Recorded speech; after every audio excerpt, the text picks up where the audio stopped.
오늘 읽은 본문은 출애굽기 10장 24절부터 26절까지지만 출애굽기 전체를 통해서 우리가 그리스도인으로 살려고 할 때 우리의 발목을 과연 붙잡는 것은 어떤 일들인가 같이 말씀을 통해서 좀 보도록 하겠습니다. 이 마라톤 하시는 분들을 보면요, 체격이 크고 아주 근육이 많고 그런 분들이 아니라 한국의 유명한 마라톤 선수인 이봉주 또 황영조 이런 분들 보면 키가 1m 67 남자의 키가 체중이 55kg 정도 되는 정말 가볍게 뛸 때 이렇게 먼 길을 잘 뛸 수 있는 것을 볼 수 있습니다.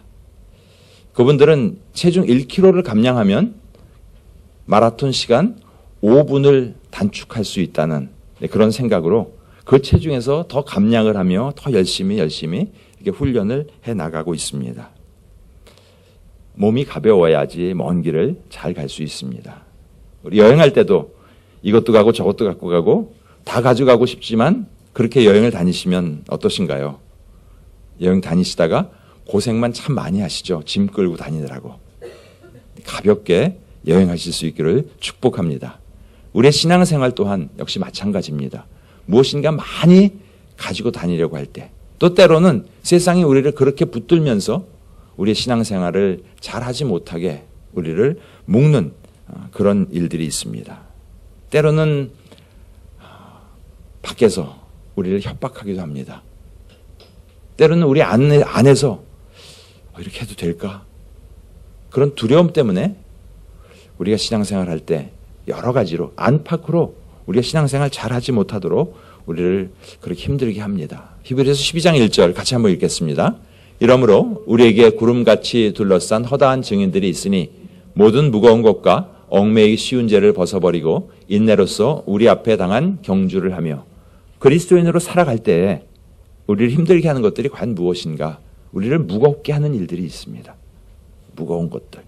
또 죄로 인하여 우리의 발목이 묶이고 조여서 온몸이 자유롭지 않게 묶여서 죄로 인하여 우리의 믿음의 경주를 달려갈 때 우리가 힘들게 될 수 있다라고 성경은 우리에게 말씀하고 있습니다. 이럴 때 우리는 그저 과거에 살던 대로 살아야지, 편하게 살아야지 하면서 어떤 영향력 있는 인생이라기보다는 컴포트 존 안에 그냥 생존하는 인생, survival. 그냥 생존하면 되지, 구원 받았는데 이렇게 살려고 하는 그런 습성이 우리 안에 있습니다. 혹시 이런 단어들을 살면서 신앙생활 하시면서 혹시 한번 고백해 보신 적이 있으신가요? 지금대로도 좋은데요, 안주하려고 하고 새로운 변화를 거부하려고 하는 모습. 늘 그렇게 살았는데요, 새로운 거 부담스러워요. 한 번인데 어때요? 아무도 안 보는데요. 난 너무 바빠서요. 새로운 거 할 시간이 없어요. 교회 다니면 그렇게까지 해야 돼요? 어떤 바운다리를 거놓고 그거를 넘어가지 않으려는 이런 모습. 그래서 이런 일상적인 이야기에 타협하기 시작하면 우리는 영적으로 한 걸음도 더 나가지 못하게 꽁꽁 묶여서 그냥 컴포트 존에 안주하는 그런 인생으로 살 수도 있음을 성경은 우리에게 경고하고 있습니다.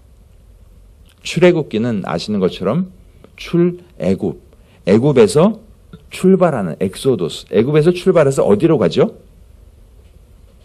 가나안까지 가는. 그래서 애굽이란 바로 속박된 삶, 노예의 삶, 죄된 삶을 상징하고 있고요. 가나안, 축복된 삶, 하나님이 다스리는 삶, 이런 삶을 표현하고 있습니다. 모세 시대에 구글이 있었다면 좀 방황을 덜 했을까? 거기서 거기까지 왜 그렇게 오래 걸렸을까? 그 거리가 얼마나 된다고 생각하십니까? 그래서 제가 이 출애굽 프로젝트, 모세가 했던 프로젝트를 구글링을 좀 한번 해봤습니다. 구글 맵을 통해서 걸어가면 얼마나 걸릴까? 재밌죠? 근데 감사하게도 구글이 저 해변도로로 가지 않고 이 내륙도로로 가게 나오더라고요. 왜냐하면 해변도로에 누가 있었죠? 그 팔레스타인 족속들, 철 무기를 가진 사람들 때문에 그쪽으로는 가지 않았고 이 밑에 쪽으로 갔는데 이 구글이 찾아준 지도입니다.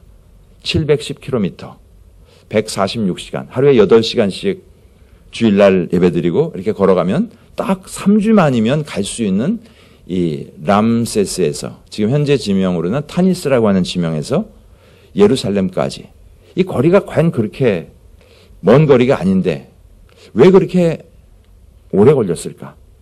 그들이 가지 못하도록 그들이 그렇게 오래 걸리도록 붙들고 있는 것들은 과연 무엇인가? 좀 생각해 보면요. 제일 첫 번째 오늘 함께 보고자 하는 그들이 출발을 하려고 하면 바로가 안 되지. 이렇게 하면 안 되지. 이건 아니잖아. 네. 어렵게 그리고 그들은 출발했습니다. 그런데 출발하자마자 눈앞에 보이는 것은 홍해가 가로막혀 있었고 광야에서 과연 무엇을 먹고 살아야 되는가 하는 고민. 또 광야에서 만난 여러 적들의 그들의 기골이 장대해서 그것으로 인한 내면의 두려움, 불순종 이런 것으로 인하여 출애굽하여서 가나안 땅까지 가는 그 시간이 저렇게 오래 걸렸고 저렇게 방해받을 수 있다는 사실. 그래서 오늘은 출발 부분만 한번 보려고 합니다. 하나님의 자녀로 믿음을 고백하며 하나님의 자녀가 되었는데 하나님의 자녀답게 살려고 하는 우리의 그 행보에 우리의 출발에 제동을 걸려고 하는 많은 일들이 있습니다. 하나님의 자녀답게 살지 못하도록 때로는 위협합니다. 겁을 줍니다. 협박합니다. 그렇게 하면 안 된다고. 때로는 아주 부드럽게 다가와서 우리를 유혹하기도 합니다. 과연 우리는 어떻게 해야 될 것인가? 로마서 12장 2절은 분명히 우리에게 말씀합니다. 세대를 본받지 말라고. 세상에서 이야기하는 이야기를 그대로 다 믿지 말라고. 오직 마음을 새롭게 함으로 변화를 받아서 하나님의 뜻이 무엇인지를 분별하고 그 뜻 가운데로 순종하며 나아갈 것을 말씀하고 있습니다. 과연 우리를 붙들고 있는 것은 무엇인가? 그 붙들고 있는 것이 우리를 꼼짝 못하게 마치 어릴 때 말뚝에 묶어놓아서 코끼리를 키우다 보면 코끼리가 장대해져서 힘이 있어도 저 말뚝만 보면 꼼짝 못하는 그런 모습으로 살고 있지는 않은지. 내가 그리스도인으로 살려고 하는데 혹시 출애굽한 백성들이 가나안까지 가는데 방해되었던 이런 여러 가지 일들이 나의 삶 가운데 동일하게 나를 붙들고 있는 부분은 무엇인지 오늘 말씀 가운데 함께 좀 들어가고 그래서 신앙의 자유함을 누리시는 저와 여러분이 되시기를 주님의 이름으로 축복합니다. 하나님께서는 모세 한 사람을 부르셔서 이스라엘 백성을 종살이하던 애굽에서 약속의 땅 가나안으로 불러갈 계획을 하고 계셨고 이 일을 위해서 모세를 부르셨고 모세에게 이 명령을 주셨습니다. 출애굽기 3장 10절에 이제 내가 너를 바로에게 보낼 것이다. 너에게 내 백성 이스라엘 자손을 애굽에서 인도하여 내게 하리라. 네가 바로한테 가서 이야기해야 되고 너에게 그 사명을 내가 주었다라고 말씀합니다. 그래서 5장 1절에 그 말씀에 순종하여서 모세와 아론이 바로에게 가서 이야기합니다. Let my people go. 내 백성을 보내라. 하나님의 백성답게 살도록 하나님의 명령 앞에 순종하면서 살겠다고 이렇게 시작을 합니다. 우리가 믿음을 갖고 살겠다고 이제부터는 신앙을 갖고 살겠다고 교회 다니면서 하나님 말씀에 순종하면서 살겠다고 그렇게 고백을 했을 때 세상 사람들이 박수를 쳐주면서 잘했다 이렇게 하지 않죠. 너 어쩌려고 그러냐. 지금 시대가 어떤 시대인데 뭐 신앙생활을 하겠다고 24시간 일해도 먹고 살기 힘든 이때 일주일에 하루를 일 안 하고 교회 가서 지내겠다고 너 그래서 승진이나 하겠니? 다시 한번 생각해봐. 뭐 이런 모습처럼. 그런데 하나님께서는 그들을 바라보시며 특별한 계획을 가지고 계셨습니다. 하나님의 백성을 향한 하나님의 계획은 과연 무엇인가? 출애굽기에서 분명하게 말씀하고 계십니다. 6장 7절은 같이 한번 읽겠습니다. 너희를 내 백성으로 삼고 나는 너희의 하나님이 되리니 나는 애굽 사람의 무거운 짐 밑에서 너희를 빼낸 너희의 하나님 여호와인 줄 너희가 알지라. 당신의 백성들을 향하여 분명하게 선포를 하고 계십니다. 너희를 내 백성 삼을 것이야. 내가 너희의 주인이 되고 너희의 하나님이 될 것이야. 분명하게 선포하고 계시죠. 그래서 애굽의 종살이, 노예살이, 죄악된 삶에서 너희를 건져내서 하나님의 나라, 즉 가나안, 축복의 삶을 살도록 할 거야 하고 분명하게 말씀하고 계십니다. 그래서 애굽서부터 가나안까지 가는 여정, 이것이 어떻게 보면 우리가 예수 그리스도를 구자 주님으로 고백하고 언젠가 천국에 주님 앞에 서는 그 날까지 우리가 달려가야 되는 신앙의 마라톤이라고 볼 수 있습니다.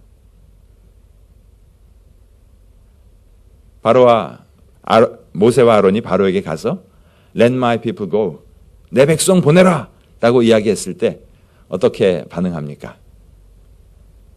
바로는 나는 여호와를 알지 못해. 뭐? 하나님이 계신다고? 지금 이 시대가 우주선이 달도 아니고 화성까지 가는 이 시대에, 과학의 모든 것을 입증하는 이 시대에 하나님이 어디 계시냐? 세상은 이렇게 조롱하지 않습니까? 신앙생활을 한다고 했을 때 그냥 내 마음에 위로받으려고 신을 그냥 만들어서 그냥 위로받는 정도로 그냥 생각해라. 혹시 이런 이야기를 때로는 듣기도 합니다. 그런데 성경은 분명히 말씀합니다. 악인은 그의 모든 사상에 하나님이 없다 하나이다. 하나님이 없다 하는 사람을 악인이라고 말씀하십니다. 시편 14편에 또 시편 53편에 그런 자를 어리석은 자라고 분명히 말씀하고 있습니다.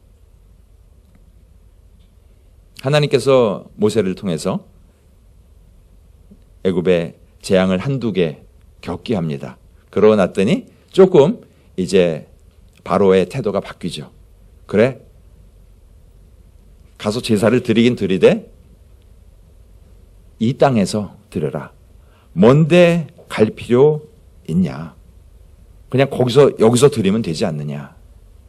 어떻게 보면요, 꼭 뭐 교회 나가야 되냐? 그냥 그 하나님이 이 하나님이고 저 하나님이 이 하나님이고 다 같은 하나님인데 그냥 집에다가 정한수 떠놓고 신령님께 비나이다 비나이다 하던 것을 하나님께 비나이다 하면 되는 거 아니냐 하는 그런 유혹. 기독교의 하나님과 유대교의 하나님과 이슬람의 하나님이 같은 하나님 아니냐. 기독교에서 얘기하는 천국이 불교에서 얘기하는 극락과 같은 곳이 아니냐 하는 말도 안 되는 이야기를 세상은 우리에게 믿도록 하고 심지어 학교에서도 그렇게 속이고 있습니다. 성경은 어떻게 이야기합니까? 예수께서 이르시되 내가 곧 길이요 진리요 생명이니 나로 말미암지 않고는 아버지께로 올 자가 없다. 즉 예수 그리스도를 믿지 않음으로 말미암아 하나님께 갈 방법이 없다라고 분명히 말씀합니다.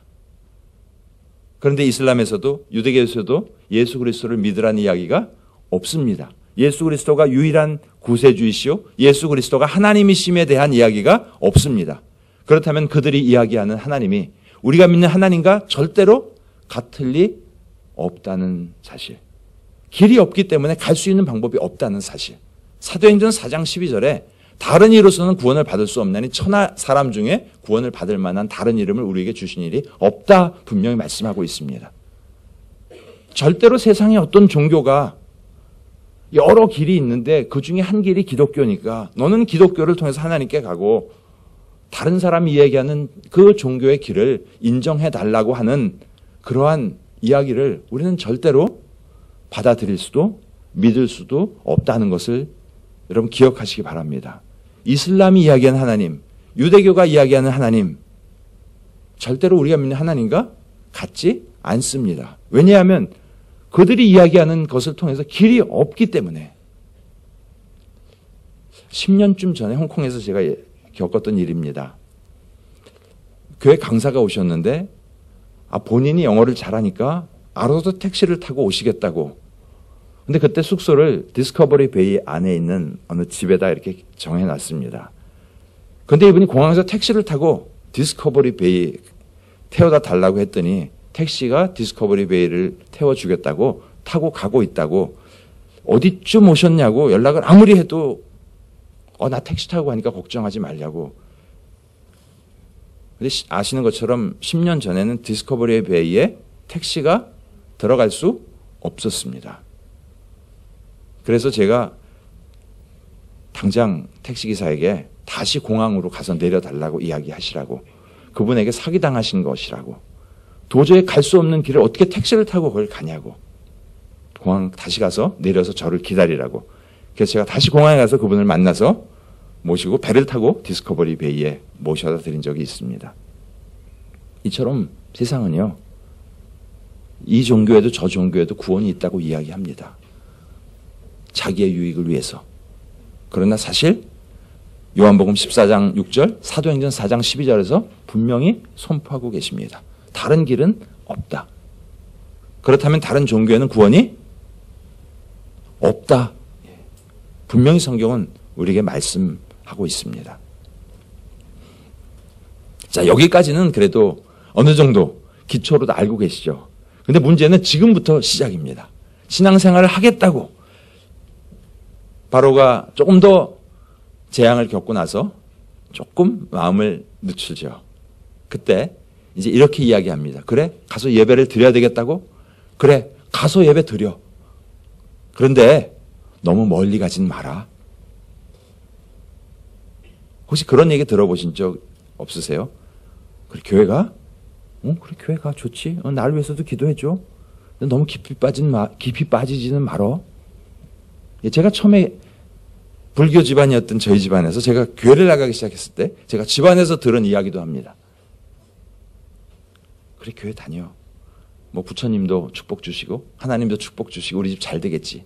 근데 너무 깊이 빠지지는 마라 하시는 그런 말씀. 8장 28절에 바로가 이르되 내가 너희를 보내리니 너희가 가서 하나님께 제사를 드리지만 너무 멀리 가지는 마라. 교회 생활 적당히 해야지 너무 그렇게 빠져들어가면 안 돼. 그런 얘기 들어보신 적 있으신가요?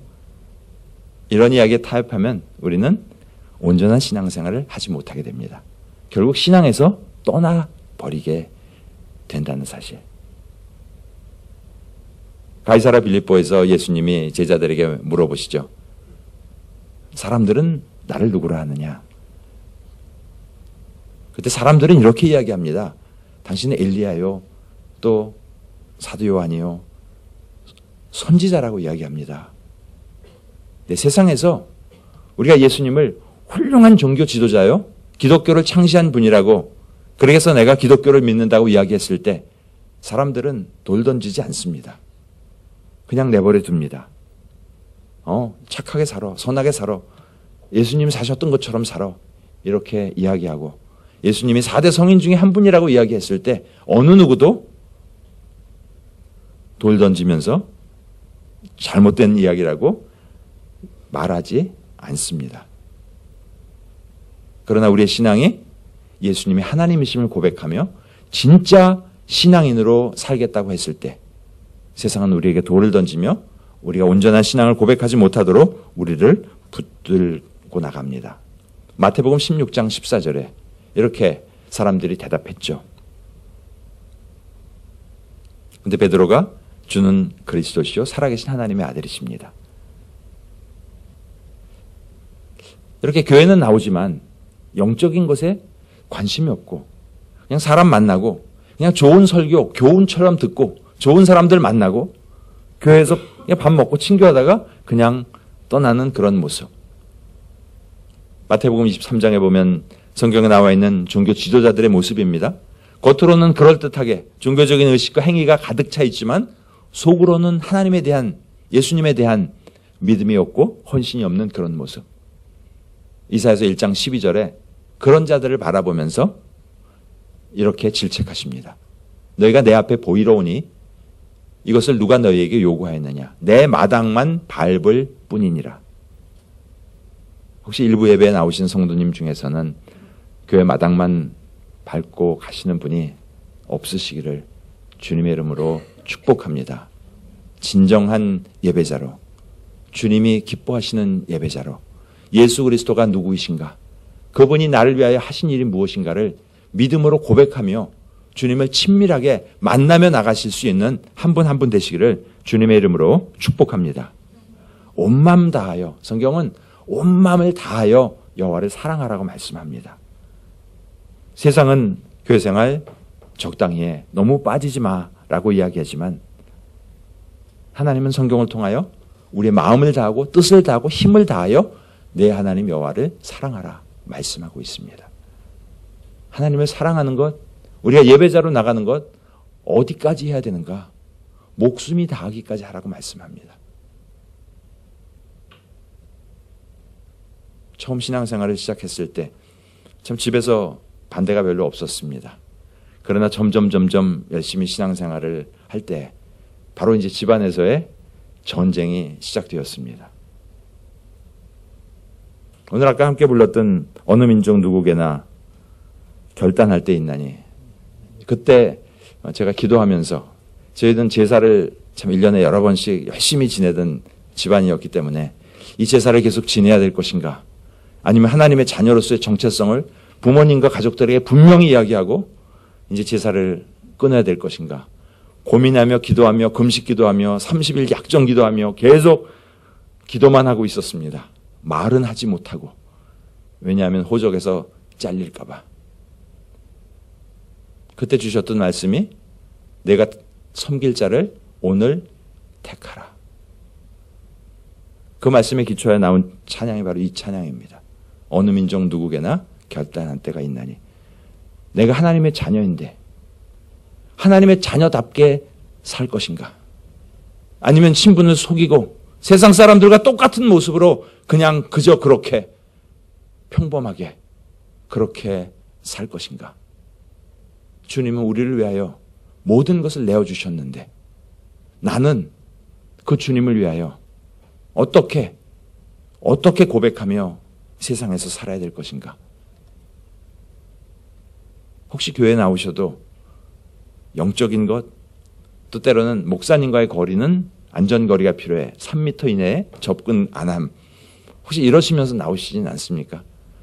제가 뒷문에서 늘 악수를 하는데 제가 이쪽에 서 있으면 이쪽으로 빠져나가시고 이쪽에 있으면 이쪽으로 빠져나가시고 혹시 그러시진 않습니까? 그것은 안전거리가 아니고요. 내가 하나님 앞에 나가지 못하도록, 주님과 친밀함을 누리지 못하도록 방해하는 그런 것입니다. 혹시 교회는 한 달에 한 번만 가는 데야. 너무 교회를 자주 가면 목사님이 기대하시기 때문에 난 교회를 자주 가면 안 돼. 그랬던 분이 여기 지금 앉아 계십니다. 일주일에 몇 번씩 교회를 지금 나오고 계십니다. 세상의 첫 번째 유혹, 적당히 신앙생활에 아닙니다. 온 마음 다하여 우리는 주님을 찬양하며 주님의 뜻 앞에 나아가야 될 것입니다.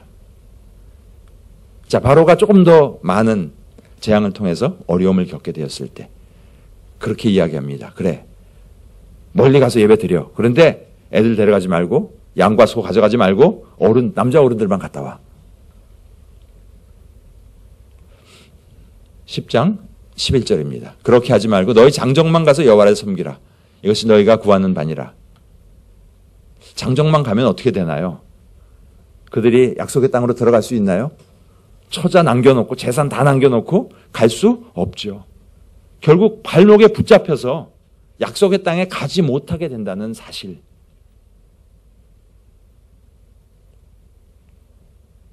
신앙생활을 하더라도 너만 믿어. 조용히 믿어, 조용히. 분란 일으키지 말고 그냥 조용히 갔다가 조용히 들어오고 애들 데려가지 말고. 중국 이야기죠. 만 18세가 되기 전에는 아이들에게 종교를 가르칠 수 없다. 주일학교를 열 수 없게 되어 있죠. 목사님, 아이들의 신앙은 아이들이 결정해야죠. 굉장히 관대하신 것 같은데요. 굉장히 실수하시는 겁니다. 아이들의 신앙은 어렸을 때부터 분명히 유일하신 하나님 한 분, 오직 예수 그리스도 통한 믿음, 이것을 교회 학교를 통하여 분명히 아이들에게 심어줘야 합니다. 아이들이 커가면 커갈수록요, 신앙생활 한다는 것 어렵습니다. 왜냐하면 세상이 점점 더 믿음을 갖지 못하도록 그렇게 우리를 흔들어 놓습니다. 내가 신앙생활을 좀 더 열심히 하려고 할 때 사단이 우리를 그냥 내버려 두지 않죠. 모세에게 바로는 누구입니까? 만만한 상대인가요? 만만한 상대 아닙니다.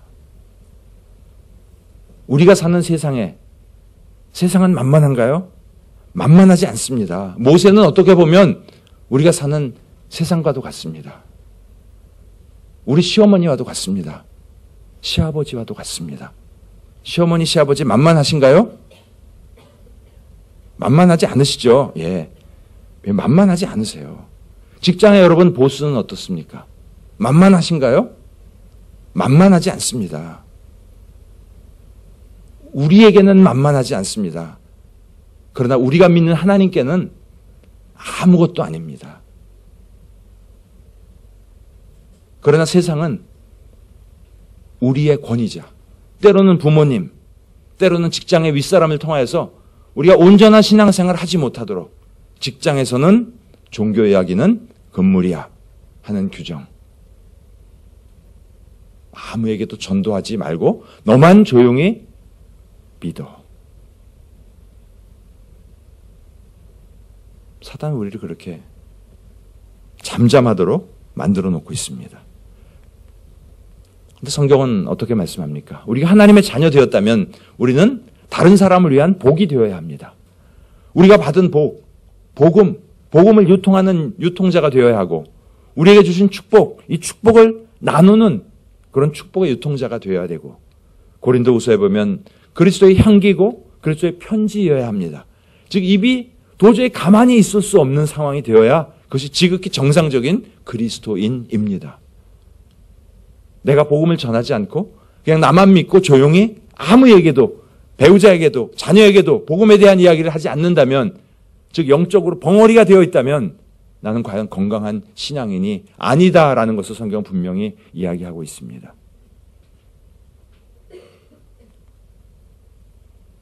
주 예수를 믿으라 그러면 너와 내 집이 구원을 받으리라. 내가 구원을 받았다면 나를 통하여 우리 가정이 구원받게 하시겠다고 하나님 말씀하십니다. 그러면 내가 잠잠히 있어야 됩니까?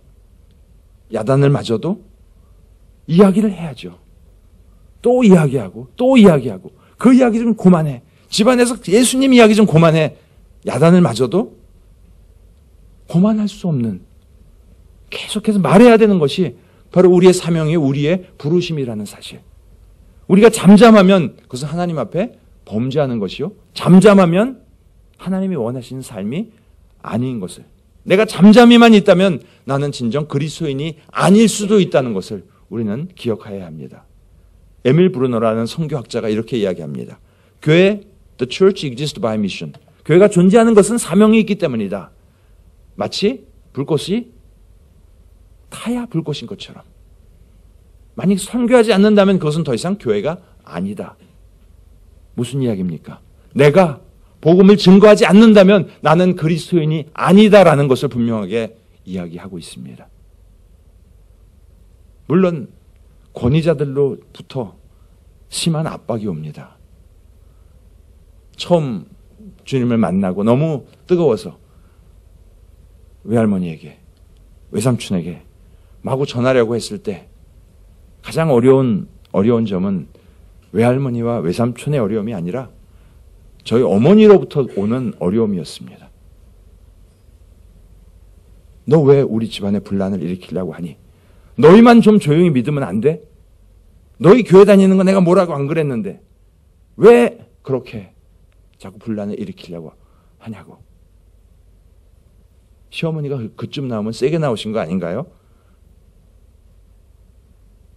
그러나 쉼없이 계속해서 전했을 때 외할머니 세례 받으시고 천국 가셨고 그렇게 완강하셨던 외삼촌 병상에서 제가 복음을 전해서 예수님을 영접하시고 지금 두 분 다 천국에 계십니다. 잠잠할 수 없어야 합니다. 그러나 세상은 우리로 하여금 잠잠하라고 이야기합니다. 우리는 교양을 위해서 신앙생활을 하는 것이 아니라는 사실.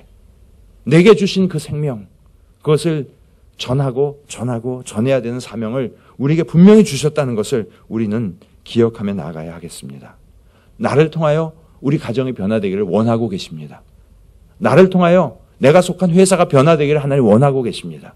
크리스천 리더십 to change the world. 바로 그것입니다. 내가 복음을 전하는 자리에 있을 때 내가 크리스천 리더십으로 주님의 도구로 쓰임 받는 것입니다. 세상은 신앙생활은 조용히 해, 개인적으로 하는 거야, 그렇게 말하지만 성경은 우리에게 복음을 전하라고, 우리는 복음의 유통자로 살아야 된다고 말씀하고 있습니다. 옆에 계십니다. 가면 인사하시죠. 축복의 유통자가 됩시다. 축복의 유통자가 됩시다.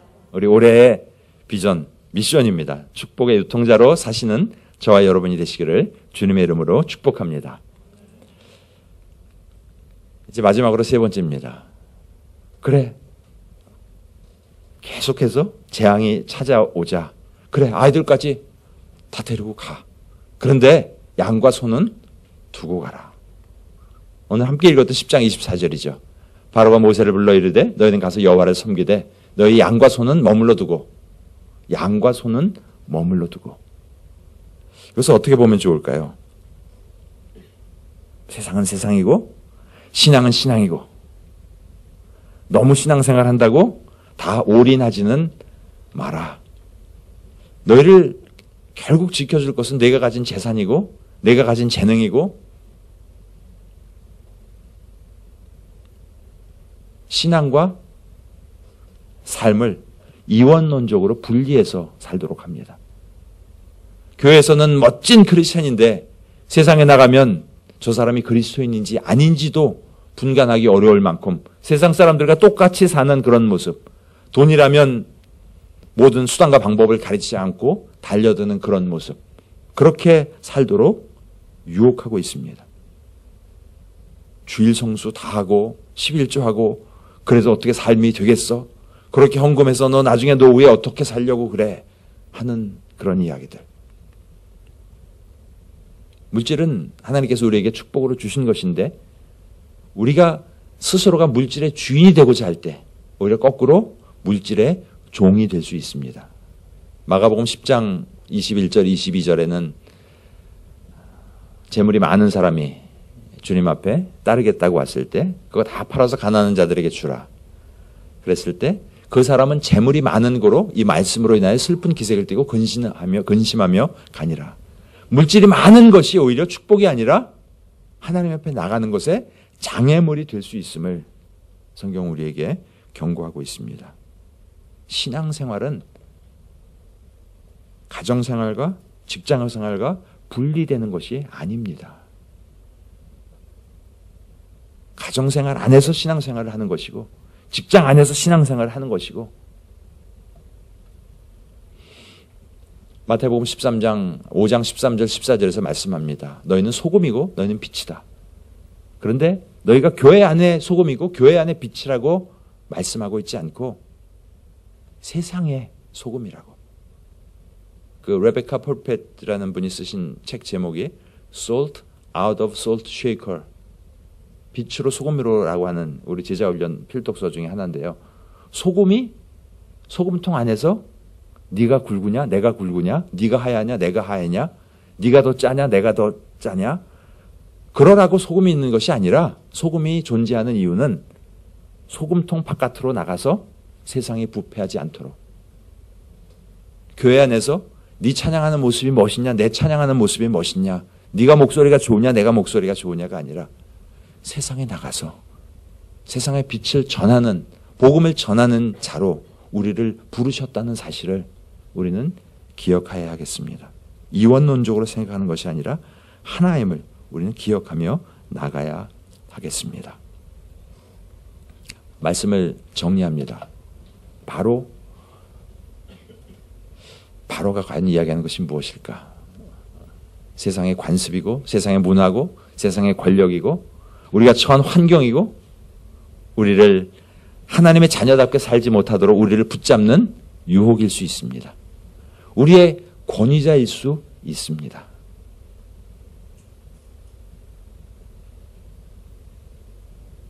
그 모든 것들을 통하여 하나님의 자녀답게 살지 못하도록 유혹만 하는 것이 아니고요. 때로는 협박까지 합니다. 그 마지막 그림에 보시면 다시 내 얼굴을 보지 말라. 보는 날엔 너 죽을 거야 라고 협박까지 하죠. 그렇게 떠나면 후회할 걸, 아마 손해볼 걸 하면서 이렇게 유혹하고 협박하고 거짓으로 사탄이 우리에게 다가오고 있다는 사실. 우리가 하나님의 자녀답게 세상에 빛처럼 소금처럼 살까봐 두려워하고 떨고 있는 사탄의 모습을 거꾸로 보시고 우리는 말씀 앞에 순종하며 나아가야 할 것입니다. 나의 발목을 붙잡고 있는 것은 혹시 무엇입니까? 교회 생활 적당히 하려고 하셨습니까? 아니면 나만 믿고 입에다 지퍼 잠그고 복음 전하지 않고 조용히 살려고 하셨습니까? 아니면 교회 안에서만 그리스도인으로 살고 직장이나 가정에서는 세상 사람과 똑같은 모습으로 살려고 하셨습니까? 그것은 바로 사단이 우리를 유혹하고 속이는 것입니다. 그렇게 산다면 우리는 진정한 그리스도인으로 살 수 없다는 것을 여러분 기억하셔야겠습니다. 모세, 그는 바로를 통하여 엄청난 유혹을 사실 도전을 받았습니다. 그냥 머물지. 내가 왕자 시켜줄게. 아마 여러 가지 유혹이 더 있었을지도 모르겠습니다. 그러나 모세는 과감히 그것을 떨치고 나갈 수 있었던 것은 바로 그가 하나님의 약속의 말씀을 붙들고 있었기 때문입니다.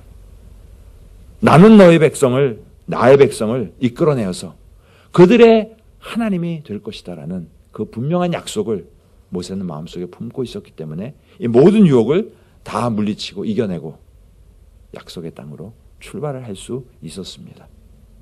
나를 붙들고 있는 것이 무엇입니까? 나를 붙들고 있는 것이 무엇인지 알아야 내가 끊어내죠.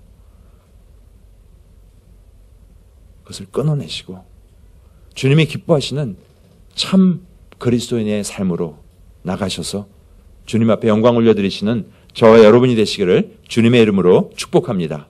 우리 이 시간 함께 한번 통성으로 기도하겠습니다.